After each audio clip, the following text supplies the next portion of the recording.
is looking at this crowd, it gives me hope, because we're all speaking up and raising our voices.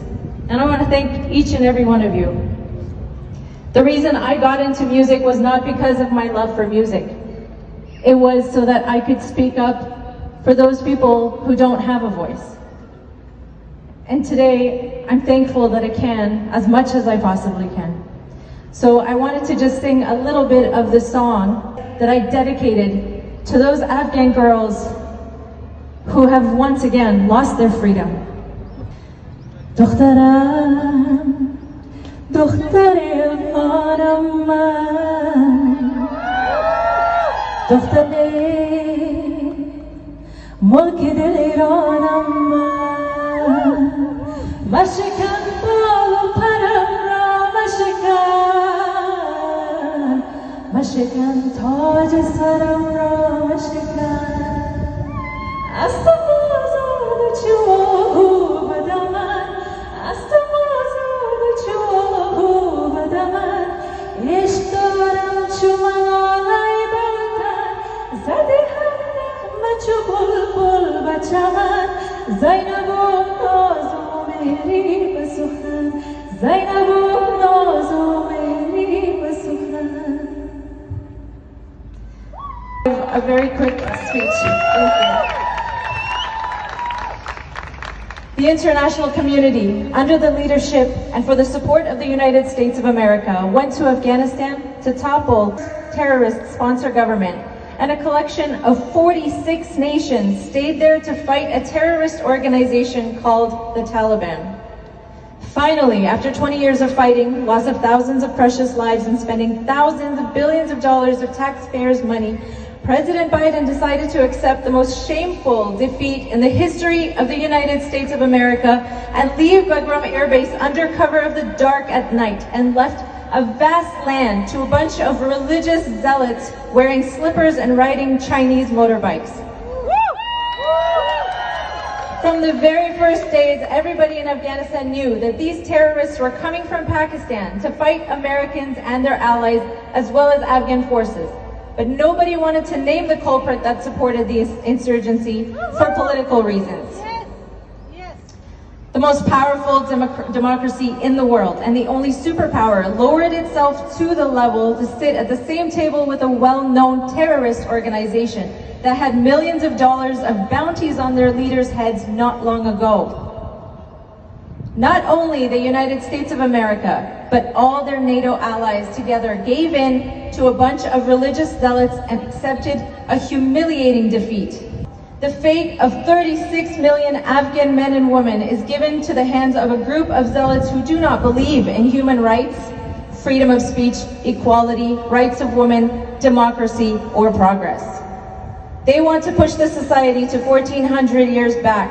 Terrorism is their way of forcing themselves on masses of people. They believe that masses are animals and do not know the right way of living, and only religious leaders or clergymen can decide for them how to live. They do not recognize any international organization and believe that science and technology misleads humanity. President Biden committed a crime against humanity by pulling US forces out of Afghanistan before reaching a meaningful political settlement.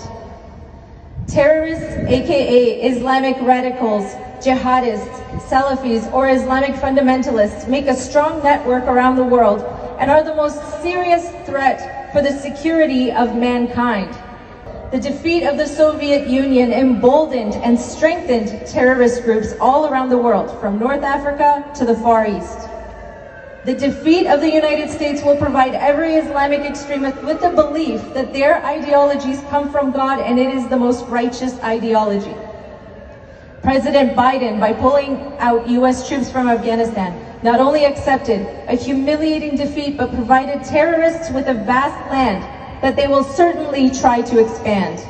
All terrorist groups such as the Taliban, ISIS, Lashkar-e-Taiba, Lashkar-e-Jangawi, Chechen terrorists, East Turkestan Islamist movement, Islamic movement of Uzbekistan, Al-Qaeda, etc., have the same ideology and support each other. Afghanistan will be the best territory for them to flourish. there are governments in the world that use terrorism as a means to reach their political goals. At present, Pakistan and Iran are the two states that have heavily invested in terrorism. Every soul in Afghanistan knows that the Taliban couldn't get to this level of power without financial, military, and political support from Pakistan.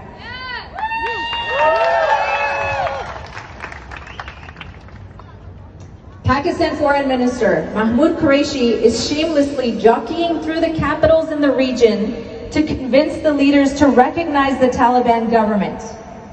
Herewith, I'm calling on the United Nations not to give the seat of Afghanistan in the United Nations to a representative from the Taliban until they share power with all ethnic and religious groups in Afghanistan.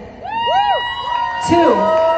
All member states of the United Nations should not recognize a Taliban regime until there is a broad-based government that includes all ethnic and religious minorities, including non-Muslims. 3.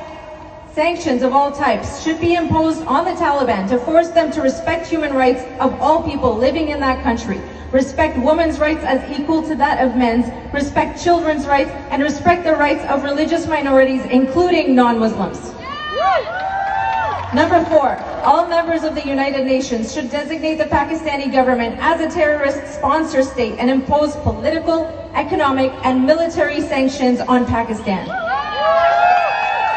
5. Sanctions should be imposed on Pakistani politicians and military leaders who promote terrorism and support terrorist groups and use them against the neighboring countries for political gains. I also call on the Human Rights Commission to watch all actions of the Taliban against the Afghan civilians and report every misconduct to the United Nations to take proper action against them. And stop the Taliban from ultra-judiciary killings and inhuman punishments such as stoning, cutting hands and feet, and public executions. Thank you so much. Thank you so much, Muzhdah Jam. Sanction Pakistan!